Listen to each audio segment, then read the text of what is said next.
everyone, welcome back. Today's prompt is to talk about stimming. What does it mean to you and in what ways do you stim? The prompts, of course, were made by Autie-Jake on Tumblr, and a link to his blog will be included in the description as always. So, stimming is a short form of the phrase self-stimulatory behavior. It is often a way to manage emotions and help keep us calm, though it can come with any emotions, including positive ones. I've got all kinds of stims for when I'm anxious, frustrated, sad, but also for when I'm happy. For example, when I'm frustrated, I talk more with my hands and I'll be making sharp gestures like this. I've accidentally hit myself in the face before, including just now demonstrating that. But when I'm happy, I tend to flap my hands a lot like that and bounce up and down at the same time, which is probably very annoying for the people around me, but for me it feels good. And also at this point, my roommate for sure has come to associate that with me being happy and excited about something. So when I'm anxious, I find that my stim tools, such as my Chewy or fidget spinner, help a lot. Which one helps more depends on how anxious I get, but I do often tend more towards biting. The Chewy necklace, yeah, this is on the necklace. Extra fun.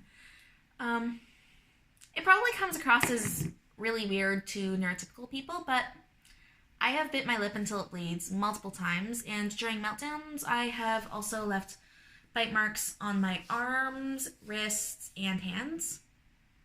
So it is very useful for me to have this instead. It keeps me from hurting myself. I've also chewed apart a mechanical pencil.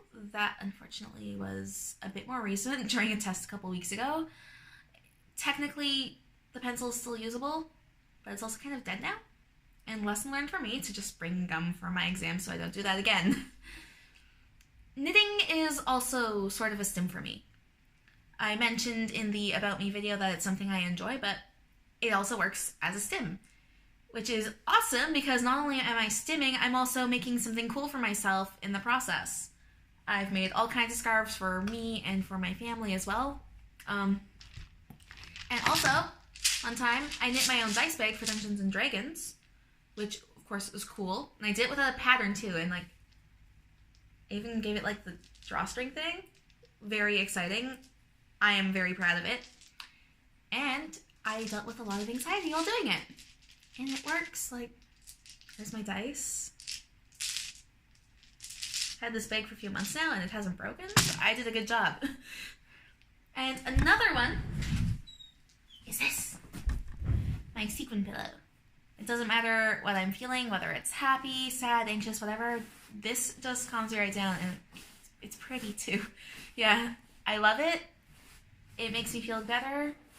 I could do this for hours when I'm anxious, and it works. And also, bonus points for making a nice decorative piece in my room, and I'm probably just gonna actually hold on to this for the rest of the video now, because I love it. So yeah, before I got my diagnosis, I never really thought about stimming. I was too busy trying to suppress the hand flapping and talking with my hands and all that stuff because I didn't want to draw attention to myself. Which, for obvious reasons explained in the previous video, yeah, sorry about how awkward that video probably was. I feel weird about it now, but it's out there, and I actually do kind of feel better about the whole thing with the diagnosis now that I've gotten it all out there. But anyways, I was trying to suppress my stimming all the time before I got the diagnosis, but what I didn't know was I was technically kind of still doing it. What I was doing, instead of the hand gestures and things, was I'd constantly just be stress braiding my hair, just little sections like this at a time, constantly. And that would help, that would make me feel better. It was a form of stimming. A very secretive one, because all I was doing was braiding my hair and making it look pretty. So people wouldn't notice so much that that was what I was doing, but in retrospect, that's exactly what I was doing. It was stimming. Of course, I sometimes still do that now, but mostly it's just this and this which I'm able to keep in this little bag with me at all times. So I have them with me when I need them. I'm also really hoping to, in the future, get around to actually getting a fidget cube at some point, just so I have more options. That are a nice little squishy stress ball thing, because as much as these do work, and also, of course, the knitting, it's good to have options, because sometimes biting is what helps me more. Sometimes this helps and works, but there's other times when, like, clicking a pen top or squishing things would work better. Sometimes I'll find myself doing this, but it kind of hurts because my nails are digging into my hands because I don't actually have a stress ball thing. I really should get on. I should get on that for sure. I have a key fluffy. Sometimes I'll squish on that, but also doing that has made the key fluffy come away from my keys, and then I have to put it back together, and that's annoying. That's a digression. Back to script. This is why I need it. But basically the point is, stimming is a totally normal and healthy thing for us, and we shouldn't be shamed for it. It's one of the many ways that we can express ourselves.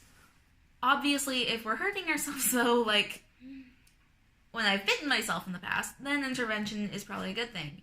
But instead of putting an end to the behavior entirely, it's better to find an alternative, like me switching to gum or chitty necklace for my biting instead of biting my hands. There's lots of options out there now for stimming, which is absolutely fantastic, and I truly hope that in the future, as people move towards autism acceptance, it won't be looked down on so much. Thanks for watching, guys. I am sorry about my digressions, but I get excited about a topic and it happens sometimes. That's why I need my script. I should actually pay attention to it instead of just going off of it like I am right now. Anyways, I will see you again for tomorrow's prompt. Bye.